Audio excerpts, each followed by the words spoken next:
Studies focusing on cryptogenic stroke patients show that approximately 20 to 40% of all stroke patients have an unknown cause behind their stroke. And this number varies and depends on the stroke classification criteria that are used and the extent of diagnostic evaluation and on the age of the study population.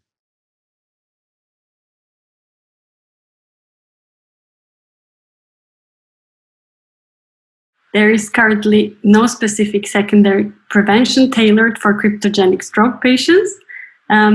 Nowadays, the secondary prevention consists of antiplatelet treatment, cholesterol-lowering drugs, identification and modification of risk factors such as, for example, hypertension, diabetes, and, for example, smoking.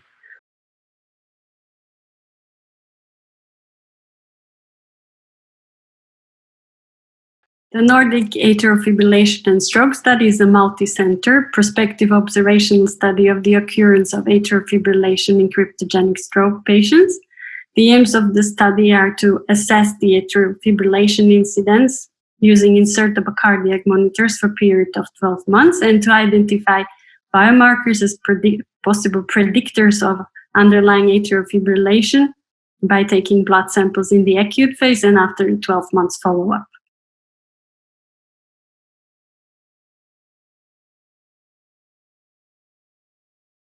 We have performed several analyses of the whole population as well as single site analysis, and the final results will be presented next year. What we see in spite of good and thorough diagnostics, there approximately 1 out of 4 patients have detected atrial fibrillation as the possible most probable cause of stroke. What we see in this study that we experience very good and close cooperation with cardiologists to help diagnosing patients, and that stroke units are well equipped to evaluate and to treat patients with detected atrial fibrillation.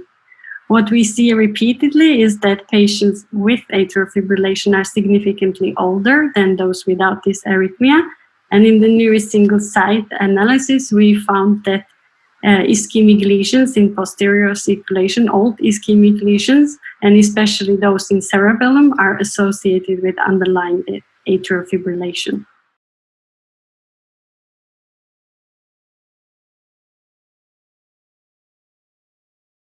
I would like to see a diagnostic algorithm that could better specify the different etiological subgroups within the cryptogenic stroke population. And in terms of paroxysmal atrial fibrillation as the largest and already well-recognized subgroup, I would like to have a reliable biomarker or a set of biomarkers, both molecular and non-molecular, that could help differentiate these patients with atrial fibrillation, and we can give them more targeted diagnostics and even medical therapy.